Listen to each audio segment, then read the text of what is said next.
نحمده ونصلي على رسوله الكريم أما بعد قال الله تبارك وتعالى أعوذ بالله من الشيطان الرجيم بسم الله الرحمن الرحيم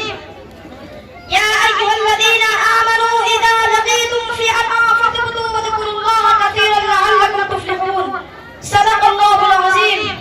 اللہ سے کرے دور تو تعلیم بھی فتنہ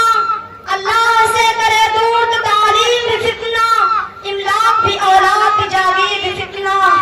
نہ حق کے لیے اٹھے تو شمشیر بھی فتنہ نہ حق کے لیے اٹھے تو شمشیر بھی فتنہ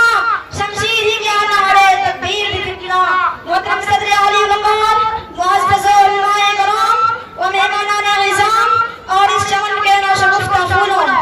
آج کی ہماری اس فصل میں میری تقریر کا عنوان ہے عصر حاضر کے مسائل اور ہماری ذمہ داریاں